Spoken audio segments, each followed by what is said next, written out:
महाराष्ट्र शासनाने एक नुकताच अध्यादेश काढलेला आहे आणि त्या अध्यादेशानुसार होमिओपॅथी डॉक्टरांनी जर CCMP नावाचा जो कोर्स आहे तो पूर्ण केलेला असेल तर त्यांना महाराष्ट्र मेडिकल काउन्सिलच्या जे रजिस्ट्रेशन आहे त्याच्यामध्ये त्यांचं स्वतंत्रपणे रजिस्ट्रेशन करावं असं एक परिपत्रक काढलेलं आहे। आणि या परिपत्रकाच्या विरोधात राज्यासह जिल्ह्यातील साधारण 2,500 जे डॉक्टर आहेत जळगाव जिल्ह्यातील ते संपावर गेलेले आहेत आणि याचा मोठा परिणाम जो आहे तो रुग्णसेवेवर झालेला आहे।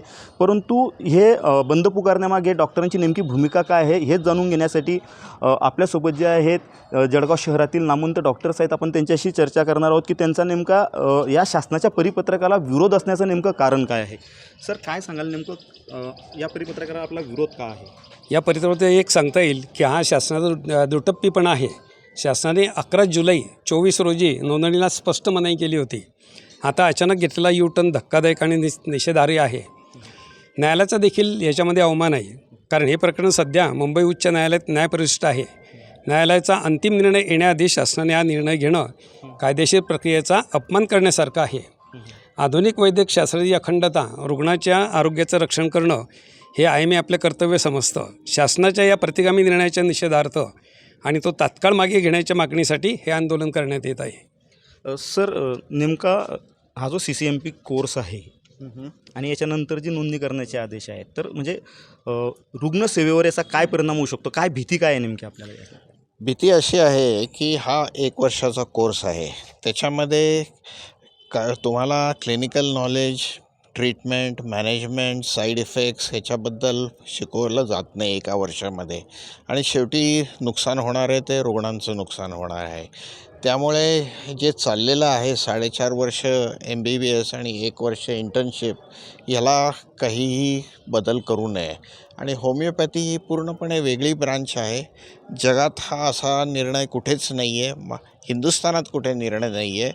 त्यामुळे जे लॉजिकल नाही आहे आणि जे रुग्णांच्या स्वास्थ्याशी खेळला जातो आहे हे चुकीचं आहे।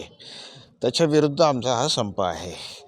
रुग्णांच्या आरोग्याशी खेळ हा म्हटला जातो आहे आपल्याकडून, परंतु तेही तर डॉक्टरच आहेत, तेही तर रुग्णांवर उपचारच करणार आहेत। मग आपली अडचण काय आहे नेमकी? नाही, नेमकं कसं आहे, आता होमिओपॅथीचा कोर्स हा टोटल वेगळा आहे, बरोबर। तिच्यात जरी थोडेफार ॲलोपॅथी असले तरी आम्ही पूर्ण MBBS नंतर पूर्ण ॲलोपॅथीचाच अभ्यास करतो, ते होमिओपॅथीचा अभ्यास करतात। आणि आता जो CCMP कोर्स आहे त्यांना टोटल 600 तास आहेत, तिच्यातले 300 तास फक्त औषधांचं आणि बाकीचं मेडिसिन सर्जरी 300 तास। तुम्ही विचार करा की 300 तासात फक्त शनिवार रविवारी लेक्चर करून ते त्यांना किती नॉलेज मिळेल? त्यांनी पेशंटच बघितले नाही किंवा काय नुसतंच थिअरेटिकल नॉलेज घेऊन की रुग्णावर कोणत्या गोळ्यांचा किंवा कशाचा काय साईड इफेक्ट होतो तो त्यांना कळलंच नाही तर उपयोग काय? हे शेवटी कसं आहे, हे शेवटी रुग्णाच्या हेल्थशी खेळण्यासारखं आहे बिलकुल, की त्यांना या 600 तासात काय शिकवणार ते?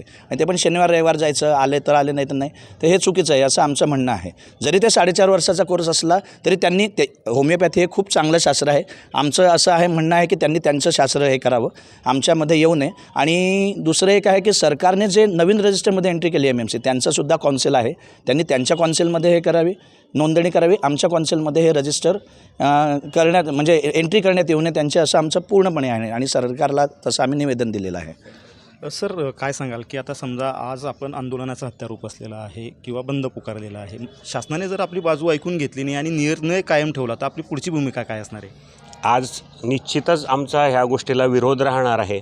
यापूर्वी आमची भूमिका काय राहणार आहे याच्या आधी मी आपल्याला काही तांत्रिक गोष्टी सांगू इच्छितो की आज शासनाने ह्या विषयावरती काय कारण देऊन ह्या विधेयकाला मंजुरी दिलेली आहे CCMP कोर्स केलेला, तर त्यांनी यात कारण असं पुढे केलेलं आहे की महाराष्ट्र राज्यामध्ये MBBS डॉक्टर्स कमी आहेत, तर हे अत्यंत चुकीचं आहे। तुम्ही जर आता आपण आज सध्याच्या घडीला जळगाव जिल्ह्याचा विचार केला तर प्रत्येक तालुक्याच्या ठिकाणी आज प्रत्येक स्पेशालिस्ट डॉक्टर पोचलेला, आपण सुद्धा सगळीकडे फिरतात तर प्रत्येक ठिकाणी स्पेशालिस्ट डॉक्टर अगदी अवेलेबल झालेले आहे। आणि ऑलरेडी काही गेल्या 10-15 वर्षांमध्ये MBBS कॉलेजची संख्या खूप वाढलेली आहे। ऑलरेडी ॲलोपॅथिक MBBS डॉक्टर्स खूप आहेत आणि त्यांना शासनाने पण बॉन्ड कंपल्सरी केलेला आहे। त्यामुळे त्यांना रुरल भागात तसेच अर्बन भागात जाऊन सुद्धा इंटर्नशिप करावी लागते. त्यामुळे ग्रामीण भागात MBBS डॉक्टर्स नाही आहेत हे म्हणणं चुकीचं आहे. आणि येणाऱ्या काळामध्ये आज आपण बघतायत की नीटची परीक्षा देऊन मुलं 11वी 12वीमध्ये किती स्ट्रेस घेतात आणि त्यांची MBBSला जाण्यासाठी किती प्रयत्न करतात. आणि जर असं झालं MBBS नंतर जर काही लोकांना बॅकडोर एंट्री मिळाली तर हे सगळ्यांचं मनोधैर्य खच्चीकरणाचं काम होईल आणि याचे दूरोगामी परिणाम फार वाईट होतील की यामुळे लोक भारतातील आरोग्य व्यवस्थेला कंटाळून डॉक्टरसुद्धा इतर देशात स्थायिक होण्यासाठी पळतील आणि हे अत्यंत गंभीर गोष्ट राहील. सर, पण आजच्या आपल्या या बंदामुळे जे आहे आपण जळगाव जिल्ह्यात जी आहे ती रुग्णांची मोठी गैरसोय होण्याचा जो धोका आहे तो कायम आहे. आता कसं आहे की चांगलं आम्ही रुग्णांच्या हितासाठीच हा संप केलेला आहे. कारण भविष्यात लाँग टर्म त्यांचं आरोग्य धोक्यात घालण्यापेक्षा 1-2 दिवस आज त्यांना शासकीय वैद्यकीय महाविद्यालयात जाऊन ते इलाज करू शकतात. पण जर आमचं शासन मागण्यास मान्य करत नसेल तर आम्हाला याशिवाय दुसरा पर्याय नाही.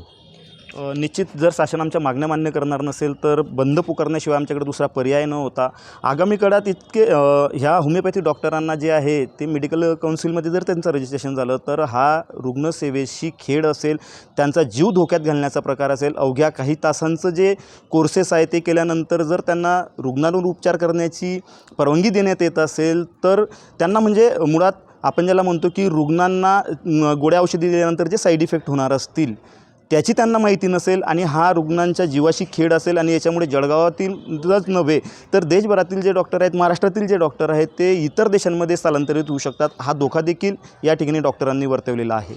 विजय वाघमारे, न्यूज 18 लोकमत, जळगाव.